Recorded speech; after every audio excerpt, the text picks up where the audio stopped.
You're listening to the Fertility Docs Uncensored podcast, featuring insight on all things fertility from some of the top-rated doctors around America.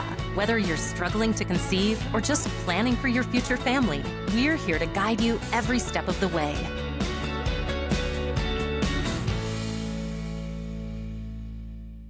This podcast is sponsored by Receptiva Diagnostics. Receptiva Diagnostics is a powerful test that can help detect inflammatory conditions on the uterine lining that might be preventing you from becoming pregnant or staying pregnant. If you have experienced implantation failure or recurrent pregnancy loss, ask your doctor about Receptiva Diagnostics testing. If found, uterine inflammation can be treated, providing a new pathway to achieving a successful pregnancy. Receptiva Diagnostics, because the journey is worth it. Hi, everybody. Welcome back to another episode of Fertility Docs Uncensored. I'm one of your hosts, Dr. Abby Eblin from Nashville Fertility Center. And today I'm joined by my exciting and enjoyable co-host, Dr. Susan Hudson from Texas Fertility Center, and Dr. Carrie Bedient from the Fertility Center of Las Vegas. Hi. Hey, how are you guys doing? Good. How are you? What's new? Well, what have you guys been up to lately? We met with somebody to talk about doing some remodeling in my house this weekend. Well, that's fun. Yeah. Yes. So what are you doing and how is it going to happen? Well, we walked through the house and each room. Our house is about 17 years old. So there's not one specific place. It's more, what do we need to do to update and maintain and repair the things that you just don't do on a regular basis? It needs a little bit of a facelift. Some things are a little repainting or replacing ceiling fans, making them look updated and stuff like that. And then there's a couple of little wish list things that will eventually happen, but probably not anytime soon, but they're on the list. Is there anything big and dramatic, or is it really mostly touch up paint, not necessarily any major changes, just a facelift? The biggest thing that I want, but it's far down on the list because I think there's other things that's more important. I'd like to do a dedicated wine closet, but it's going to be under our staircase. And it's going to be clear and you'll be able to see the wines and then have them temperature controlled and stuff like that. There's a lot of great pictures on the internet. It's a wish list thing and it'll be fantastic whenever it happens. But we're going to prioritize some practical things first. Carrie, if you had to redo your house, what room would you pick to redo? Well, if we're talking cosmetic or stylistic stuff, most of the walls in my house need a touch up. The carpet upstairs, my dog is very poorly behaved, but really loved an awful lot. So it's more get rid of the carpet, not get rid of the dog.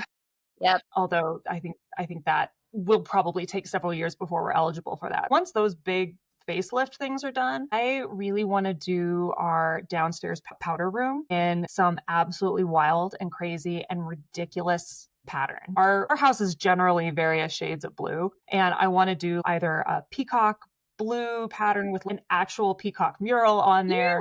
They say in small spaces, that's the good place to kind of go wild in small spaces, because if you don't like it, you can always change it later. It's not as big of a deal. Yeah. And I've gone down the different textures. There's this company where you can order slats. And so you can say, okay, I need mine to be 9.5 feet or 8 feet or whatever it is. But they've got the slats are laser cut. You can get all of these different patterns there. And so they've got things that look like very similar, the simple lines, but they've also got more elaborate patterns too. And then you can order them in different wood tones, or you can paint them or whatever. I've spent a lot of time thinking about that. And I think we've talked about this before, figuring out what set of options to present to my husband so I get the one that I want. I literally was about to say, do I feel a PowerPoint presentation for Mark coming on? Yes. 100%. 100%. It's the only thing that's going to probably bump it is the backyard, which was the last PowerPoint presentation that I actually did for him that we talked about. So yes, the couple of things that I've shown him, he's not a fan. And part of that is because they're ridiculous, but also part of it is because I feel like he lacks that particular type of vision, which he would be the first one to tell you that. So this is not a secret. So what about you, Abby? If you got to redesign anything, what'd you do? Well, we just got finished doing our kitchen, and that was a huge undertaking. And fortunately, we had a contractor. He and his wife had really good visions, and I think it turned out really nicely. They walked through the house, and they're like, the fan, it's a 3-prong fan now, not a 5-prong fan. And there's wood shelves now and not built-ins. And the other thing too that we really didn't even think about was the lighting, because our house was built in 1995. So it had can lighting. And he's like, In a few years, you're not even going to be able to buy the lights for that. So we redid it and redid LED lighting and things like that. Stuff like that makes a big difference and just makes your house look, fresher and everything. So glad we're done with it though. So today we are going to answer questions and we're going to talk about reasons why an IVF cycle may fail. So all the questions that our listeners have sent in about IVF cycles, we're going to try and answer today, or at least a lot of them anyway. All right, let's start with our first question. Hi, ladies. Thank you for all you do. Thank you for listening. My question is, I'm 36, partner is 38, trying to conceive for 3 years. Already had a natural son who is 5 with the same partner. Only fertility issues were low morphology, onto motility fine. I had a hycosi, which was clear, and I have regular 28-day cycles with no concerns. AMH is 27.2 picomoles, but on scan showed fewer eggs. My TSH is about 2.4.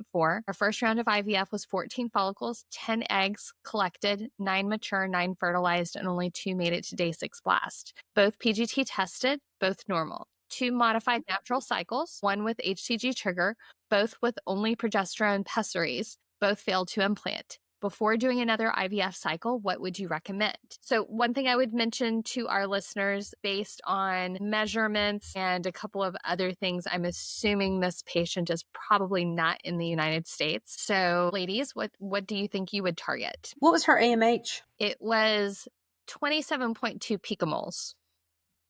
And what did she talk about medicines for her IVF cycle at all? No, just how many eggs she got. 14 follicles, 10 eggs, 9 mature, 9 fertilized, 2 blasts. So I think for any of us, if we have a patient that returns after they've done an IVF cycle and it's not successful, one of the ways that we can help is to try and stimulate more eggs. And sometimes that works and sometimes it doesn't. You actually had really good maturity, but sometimes we'll add in HMG if you didn't have that in before. It has both LH and FSH in it. Sometimes that can help with maturity. Sometimes it's just nice to throw it in there because it may be helpful. Sometimes we can add things like Omnitrope for growth hormone. There's not a lot of great data on that, but in some patients that will help. And it's kind of those things you never quite know what's going to be beneficial for a given patient. But you did great with those 2 embryos, getting 2 normal embryos. And so Carrie or Susan may want to take it from there about what you might want to do for failed FET. But the goal initially would be just to try and stimulate you more aggressively to see if we could get more eggs and more normal embryos to transfer. So putting the picomoles conversion in for AMH, that's an AMH of about 3.7.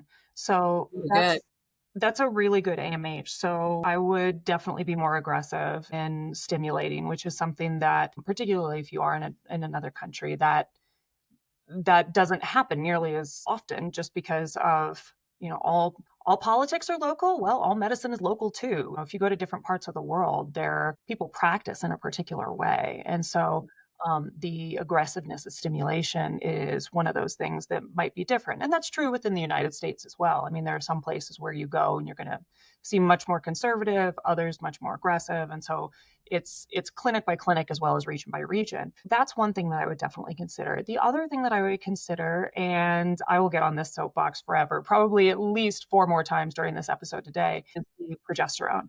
The cycle that you did with HCG, it's probably a lot more reasonable to get away with just progesterone pessaries. The modified natural cycle that you did without HCG, I'm assuming that was done by ovulation predictor kits helping the timing.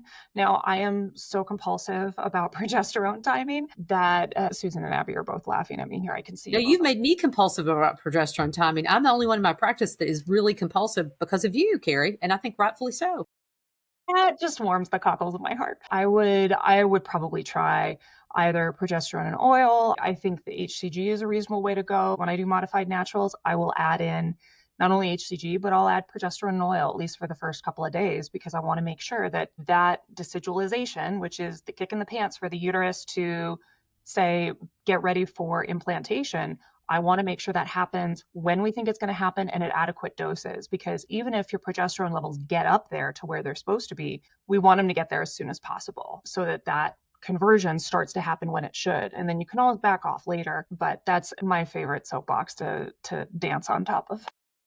So I also think that this is a reasonable time for you to look at some additional testing for why those embryos may not have implanted. We're really mainly thinking about a uterine factor of some sort. There's pretty good data to say that if you've had 2 failed embryo transfers, actually with or without PGT, that you need to have a hysteroscopy to look inside the uterus. Even if you've had normal saline ultrasounds or HSGs to evaluate the lining of the uterus, about 30% of people after 2 failed FETs have some sort of abnormality in the lining of the uterus that hasn't been picked up previously. So that's one thing. I think some sort of evaluation, whether it's your hysteroscopy or office endometrial biopsy to evaluate for chronic inflammation or what we call endometritis, is reasonable. And then there's 2 other tests. Some of them I think there's better support.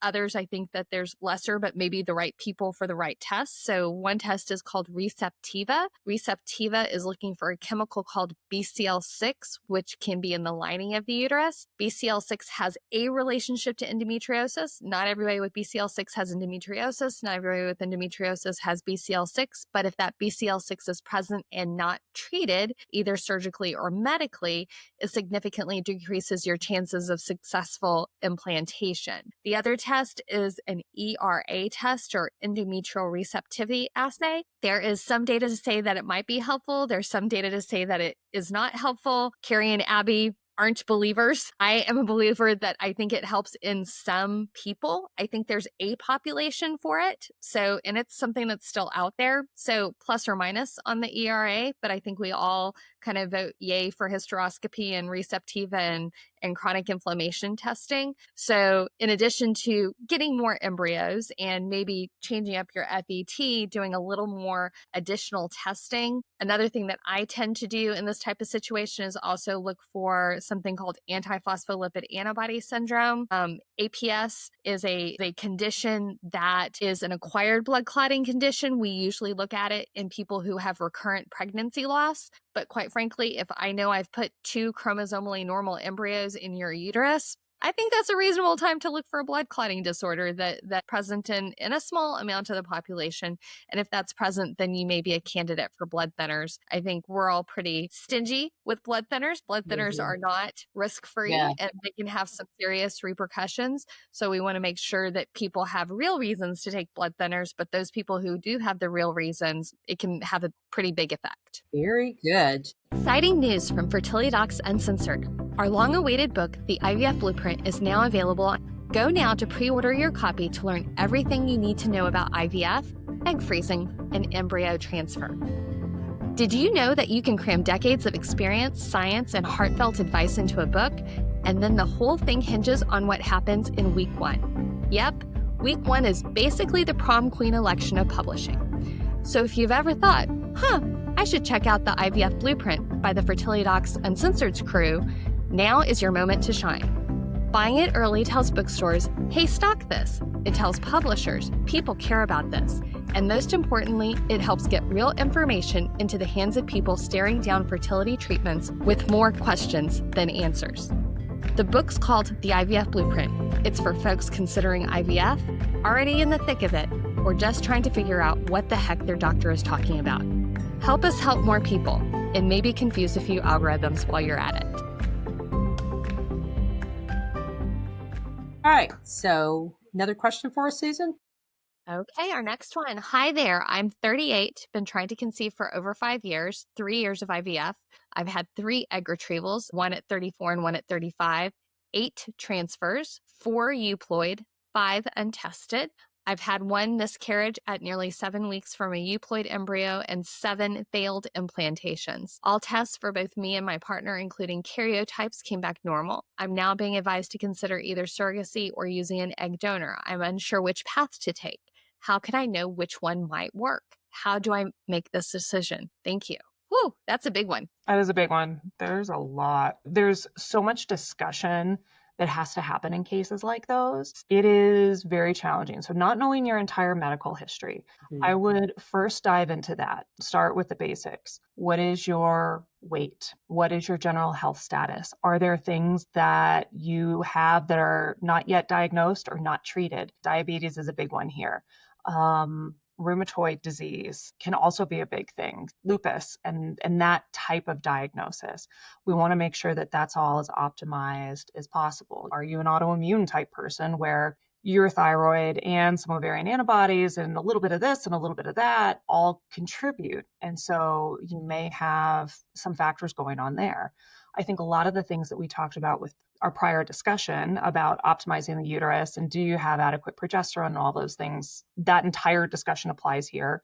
The other thing that I would think about is what are the conditions in your lab like, and what's the general ethos in that lab? And so what are the things that they're looking for? Are they transferring absolutely every embryo, or are they being more picky about it? There's neither one is right nor wrong. It's really just what is the style of that lab, because there will be some that don't necessarily come down as hard on the embryos and they'll transfer everything. And there will be others that are very picky about it, and so they won't transfer as much. Both are very reasonable approaches, but it may be something where the last couple of embryos, especially that you were transferring, were not of the same quality as the first one or two, especially where you got that miscarriage. And so that's another discussion worth having, particularly as you consider going into another retrieval, and the number of embryos you get may impact, do we use a surrogate? Do we not? Do we do both and try some into a surrogate and some into you? Those types of questions. What do you guys think? What do you think, Susan? A lot of the testing we just talked about in our first question would be very helpful. The other reality is that sometimes you have to take a leap of faith when it comes to fertility, that some of that is where your heart and your mind come together. Making the leap to a gestational carrier, I think, is awesome. But the reality of a gestational carrier cycle is that unless you have someone who you know as a friend or family member who's willing to carry your pregnancy, that usually comes with a pretty hefty price tag. And that price tag usually starts at about $150,000. You could do a lot of IVF cycles and transfer in your own uterus, or looking at things like donor egg, which that's the right thing for some people. It's not the right thing for others, for the value of that gestational carrier. I don't think we have enough information to really specifically guide your decision-making process. But I do think that how much things cost and the reality of that gestational carriers are actually very, very rarely needed. I mean, there are definitely some people who need a gestational carrier. Please don't get me wrong with that. But that is a very, very, very small part of the population. So I would just add, if you had 4 euploid embryos and had 4 individual transfers, again, Carrie and Susan have said there's lots of information we don't know here. But, if I'm picking donor egg versus gestational carrier, it would suggest if you had 4 euploid embryos and didn't have implantation that maybe there's an issue with your uterus itself. And again, there's really no great test to really know that for definitively. So it is a bit of a leap of faith before you go to donor egg versus gestational carrier. But looking at all things equal, not thinking about the cost, I would lean towards saying maybe a gestational carrier may be a better option. If you do another autologous cycle, so another cycle using your own eggs, is when you go and test your embryos for chromosomes, which number one, I would recommend testing all of your embryos for chromosomes and not just a few of them, but also looking at doing advanced chromosome testing. A lot of the platforms nowadays have testing where if you have abnormal embryos, they're able to identify if the abnormality came from the egg, the sperm, or the embryo itself. And though we don't have that information this minute, it could give you information for future cycles of, hey, do we have an egg issue? Do we have a sperm issue?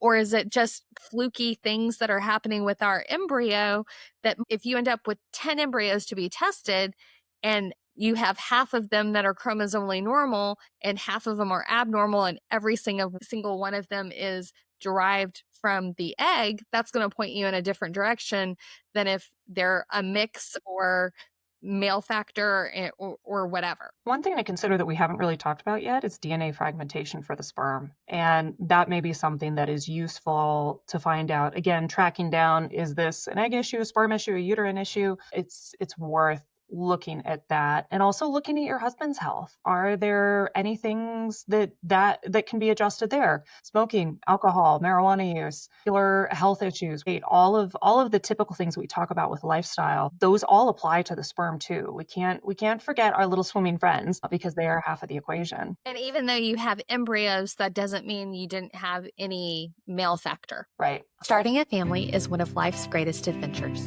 and Fertility Centers of Illinois is here to make it happen. With advanced fertility treatments, IVF refund options, and flexible payment plans, FCI makes care more accessible across Chicagoland. Summer's the perfect time to explore your options and make the most of your 2025 insurance benefits. Visit FCIonline.com to schedule your consultation, because your miracle is FCI's mission. All right, what's next? Okay. Love the pod and you ladies. Thank you again for listening. Hey, we're pod people. The pod. We're pods. If you had a 38-year-old patient with BMI of 37, PCOS, positive receptiva, 3 failed medicated FETs with euploid embryos day 5, 7, and 6, last transfer was primed with Lupron Depot for endo, would you recommend that patient take a break to lose weight with GLP-1s or try a modified natural FET first? My doc has presented both options after next retrieval. Should I be more worried about losing time and getting older or losing weight? Everything else seemingly normal, although going to test for autoimmune, but don't have any indicators that that is an issue, or other recommendations welcome. Thanks for all you do. Susan, can you repeat? Is she asking about taking the break to lose weight before the retrieval Right. or after the retrieval? After. Okay, so she's going to go straight into the retrieval Good. regardless of what happens. It's whether or Yes. not. Okay. Okay. Should she just hop into a modified natural cycle, or should she take some time to lose weight after we have more eggs and embryos? I wonder what other medical issues are going on, if any. Let's pretend for a minute that there's a bunch of other stuff going on. In that case, get the blood sugar, get the high blood pressure, get whatever metabolic stuff, go ahead and address that. I think that's definitely worrisome. If you are generally pretty healthy, because just having a BMI of 37 doesn't mean you're unhealthy, it might be helpful either to do the GLPs, or I just saw a bit of research, and I haven't pulled the original study yet, of people whose all of their metabolic parameters improved once they got rid of a lot of added sugars. And so this is something that this is my current hobby horse to dive into and figure out what's going on. But they noticed a lot of improvement with metabolic parameters. I think probably the bigger issue here is not only what will help you get pregnant, but also have a healthy pregnancy, which is likely to be going on the GLPs and losing weight. But I would say that's a minimum of 6 months, and functionally probably closer to a year that you're waiting. If you've already got those embryos and you have a good number of them, then that is something that's more worth doing. If you don't get very many embryos, and I think if there's anything on the table of we're going to have to go back and do another retrieval if this doesn't work, that's when I think you may want to consider not waiting quite as long. What do you girls think? Carrie, you bring up a great point in our book, The IVF Blueprint. In chapter 4, Susan did a great job of covering all kinds of things medical wise that you need to get taken care of. A lot of times people kind of think, well, let me do this, and then when I'm pregnant, I'll take care of all these problems. But like you pointed out, if you have high blood pressure, diabetes, that sort of thing, it's really important to take care of those things ahead of time. And hopefully that will help. One thing I was going to throw in, she mentioned that she did Depo-Lupron a couple of months, and that's really a recognized treatment that most people use if that inflammatory marker, that BCL6, is positive. And as we mentioned in an earlier question, you find that through the receptiva assay, and there is some link between endometriosis, we think, and this inflammatory marker. Just anecdotally, and I don't have any data to support this, but I've had a couple of patients, 2 or 3 patients actually now, that we did Depo-Lupron for a couple of months. They did a transfer, still didn't work. They came back, and one patient even was just going to have a polypectomy, but she said, really want to have laparoscopy done to look for endometriosis. She had a bunch of endometriosis, had it ablated. She got pregnant. And I've had several patients that tend to have a bigger amount of endometriosis. My own again, my own anecdotal feeling is that there's a certain group of people that may actually do better with laparoscopy. And laparoscopy traditionally is the way that we used to diagnose and treat endometriosis. So just something to think about. Were those patients having a lot of pain with their periods? Were there any signs for them, or was it just a straight? No, the one patient I was just like shocked because I was like, well, I don't really think you need laparoscopy. And she had it, and she had pretty significant endometriosis. I think there's probably, even if you use medical management, there may be some people that need a little bit more, maybe. Yeah, I think so. Or maybe, maybe those people would have done well if they'd had longer time on Lupron, maybe 6 months or something. Who knows? But we just don't have that data yet, unfortunately. Yeah. Absolutely. Very good. All right. Our next one. Hi, thank you for all you do. I am 35. My husband is transgender, so we are using donor sperm. I have diminished ovarian reserve. MH has ranged from 0.9 to 1.4. We did 5 retrievals and were able to bank 5 embryos, but have had 2 failed FETs. We really want 2 kids if possible. Our embryos are all PGT tested. First transfer did not implant. After that, we did hysteroscopy and found some polyps, plus a mock cycle with ERA and Receptiva. Found I needed 24 more hours of progesterone and negative for BCL6. Our second transfer included embryo glue and antihistamine protocol plus extra day of progesterone, but it ended in a chemical pregnancy. What would you look into next, or just move to another transfer and hope for the best? Thank you so much. She didn't say if she had other embryos that were not euploid. She just said she got 5 euploid out of those 5 retrievals, right? Correct. I am assuming she has euploids. So I wonder if they use the same sperm donor all the way through. And I wonder if this is one of those cases where, particularly because with 5 retrievals, there's a decent chance that they've got several embryos that are abnormal in there. This might be one that's worth going back and testing those embryos for the origin of the abnormality to see what's going on. Because for someone who's only 35, who's done 5 retrievals and only gotten 5 euploids, even with the lower AMH of 0.9, I would still guess that you would get more than that. And so it makes me wonder what else is going on. And if you... So are you thinking there might be a sperm issue is what you're kind of alluding to? Or? Well, to nail it down, because changing sperm donor is a relatively easy thing to do. The other thing is, if there truly is an egg issue, this might open up the conversation that has previously been closed about her partner having his eggs removed or stimulated. And that's something that there's more and more data coming out about that. Molly Moravec out of Michigan, I think almost every paper has her name on it somewhere. And so they're finding more and more data about this, of how to do these stims. And so it's something that we typically don't approach unless there's a very good reason for it. And it may be completely off the table for this couple for a variety of reasons, either surgical or, mental, physical, emotional, however it comes down. But that might be something where it's worth having that discussion, because the importance of having a family and how that works out with this family, like that may shift that. I've certainly had trans men go through egg retrievals before, and no, they don't particularly like it, but it's a different layer of disliking than every other patient doesn't like it. But there's a lot of things that human beings will go through for their children. Yeah. And I think we know too, if you've been exposed to testosterone, it's still okay. You still can do quite well with a retrieval if you're a transgender man. So it's just emotional layers if you are able to do that. Sounds good. All right. Our next one. Hi, I'm 33. I've been trying for 1.5 years, have never gotten pregnant. My blood tests and HSG results are all good. Husband's sperm results are average too. We did IUI and IVF, both failed. During IVF, 21 eggs collected, 15 mature, 12 fertilized, 5 reached blastocyst stage. We transferred 1, but later on, the 4 blastocysts remaining couldn't develop past 7 days. So she did a fresh embryo transfer of the 1, and she had 4 remaining that did not survive. What could possibly be the reason for failed IVF? We are thinking of giving IVF a second try. Do we think this was a fresh transfer and those other 4 blasts didn't make it? Watched to see if they... Yeah, I mean, this looks like a fresh, it was like a fresh going into a frozen type of situation where they did a fresh transfer and then the 4 others. Yeah, I wonder if that was playing on the front end, or if they started to develop and they looked like they weren't doing great, and then they changed gears and decided to do a fresh transfer just because it might do better as a fresh as opposed to frozen? It's kind of hard to know.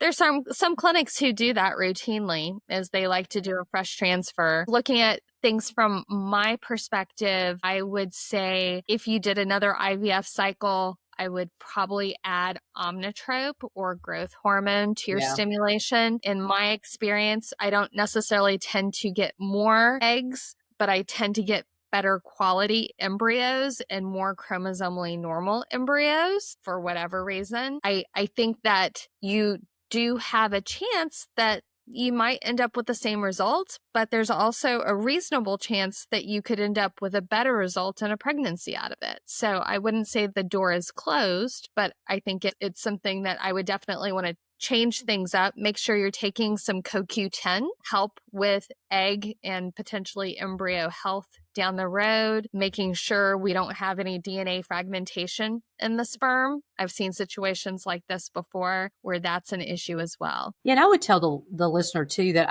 I can count a lot of patients that have gone through IVF. You think they're going to do great. They get a lot of eggs, and then they just have either nothing that's normal or nothing that develops. And then I've had patients that have done that, gone to another one, and it's been like night and day difference. You just never know. It's really, until you do another retrieval, we won't really know if there's some problem with the egg or the sperm, or if it's just bad luck. And sometimes I've just seen bad luck happen and the next retrieval does fine. I mean, if you've seen one retrieval, you've seen one retrieval. Right.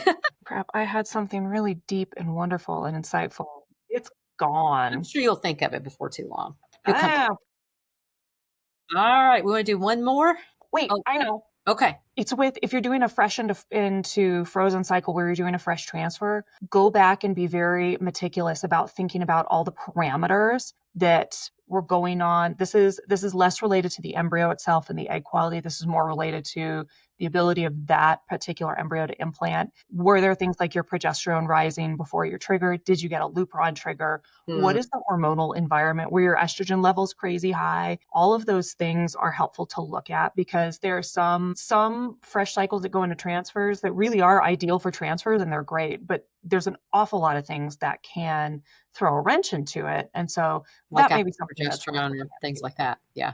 deep, insightful. Good point. That was a good point. All Got right. it. One more. Okay. Hi, I'm going through IVF and my first egg retrieval resulted in a fairly big shock. Only 4 of 15 eggs retrieved were mature despite follicle sizes between 13 to 20 at trigger, with 10 over 15 millimeters at trigger and 5 from 13 to 15.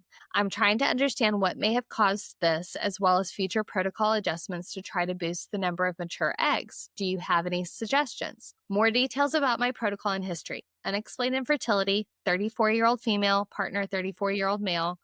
1 miscarriage last year from a natural conception, AMH 2.2, AFC 18 to 20, RPL testing negative, karyotype test for both is normal, sperm tests ×2 normal. Protocol for last retrieval was luteal protocol with 225 of Follistim, 75 of Minipure with dual Lupron, 40 IU, HCG, 5K trigger, Ganirelix. Ooh, we got a lot of suggestions for that one. Oh, yeah. What was her estrogen level? Did she say? She did not. So for me, the really low hanging fruit here, push longer, get those little babies bigger, get those follicles way bigger. The 13s to 15s, there's no expectation for those. We don't assume that those are going to be mature. You very reasonably get eggs from them, but they're unlikely to be mature. And between 15 and 20, you've got a ton of room to get bigger and get those smaller ones bigger. And so go longer, stim harder. Well, that's the reason I asked about her estrogen, because I wonder if she was somebody that had an estrogen level of 15,000 or something. When you have a really high estrogen level, that's really, really high. But it's sometimes if you have a high level, everybody gets nervous about pushing you too far and they want to trigger you a little bit earlier. And that's the point that Carrie was making. If your estrogen level wasn't sky high, and even if it was in this day and age and we use Lupron triggers, it's really unlikely to get hyperstimulated. But in the past, we always worried about pushing somebody, particularly a PCOS patient that had really high estrogen. We worried about pushing them further because it would potentially increase your risk of hyperstimulation syndrome. But I agree, you need to go longer. I would say you need to go longer. And when Carrie's saying bigger, let your follicles get to 24, 26 millimeters. easily. And there's a couple that can go bigger than that if it's worth it to get some of the little guys into a bigger range where they're going to be juicier and more likely to be mature. Exactly. You probably don't need a dual trigger. No offense, but that's your doctor being nervous about, ew, we might have immatures. And you had immatures. You probably needed more Lupron. Let your brain totally take over that. And I mean, we usually often use 80 of Lupron, not 30 of Lupron. So there's a lot that could happen in there that could have a big impact. Yeah, and I would caution too. I didn't hear the part about the dual trigger until you just said that, but I think they were worried about hyperstimulation because they gave you that dual trigger. They triggered you earlier than what they would have wanted to do, but then they turned around and gave you a dual trigger to help with the maturity. I would have probably, and everybody's different. Everybody has their own ways that they do things, but I probably would have pushed you further and done just a Lupron trigger to really decrease your chances of having severe hyperstimulation syndrome. Agreed. And I also tend to do more split dosing than what you experience. You did 225 of Follistim, 75 of Minipure. I would start you out at 150. It's the same total amount, but I would give you more Minipure in that antagonist cycle. And sometimes that can improve egg and embryo issues as well. But I will say, it's like a crystal ball. We don't have a crystal ball. Your doctor didn't have a crystal ball. There's no way that they would have known this. And it's easy for us to look and go, oh, I would have done this, I would have done that, knowing the results. It's one of those things we all learn on every cycle that we do. And I'm sure these are things that your doctor has already thought about and is probably thinking about changing potentially when the time comes. But certainly good for you to know these things and discuss it further. We all have cases like this where you go back and look at it and go, man, I really wish I do this.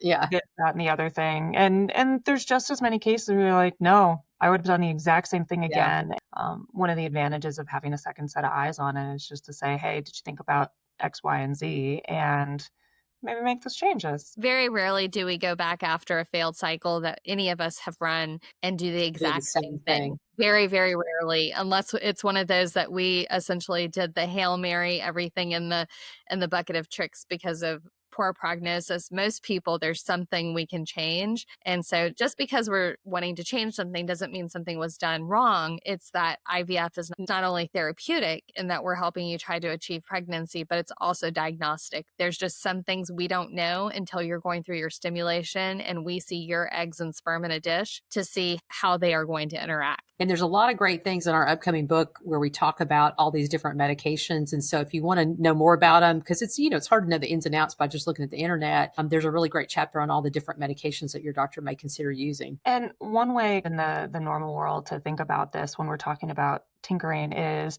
for those of you who like to cook, there are some people who will find a recipe and they will follow that exact same recipe from here until the end of the world and never ever make any adjustments. For the most part, fertility docs aren't like that. We're going to adjust a little bit each time based on what we see and based on the ingredients we have. Even if you've got the same recipe, even if you have all the ingredients in front of you, as you're going there, you may look and say, those tomatoes aren't quite what I thought I was going to get. Let me adjust here, and here, so that it balances out. And that's exactly what happens in every IVF cycle. So there's always some tinkering that we can do because most of us, frankly, cannot help ourselves.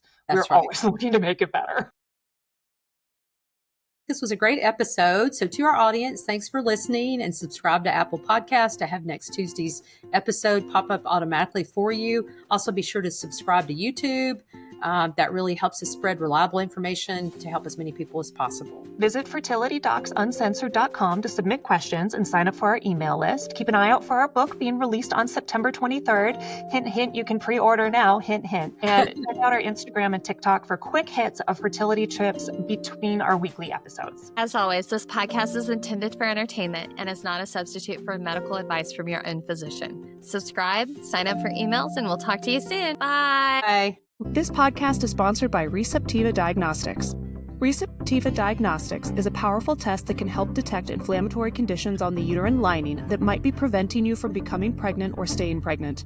If you have experienced implantation failure or recurrent pregnancy loss, ask your doctor about Receptiva Diagnostics testing.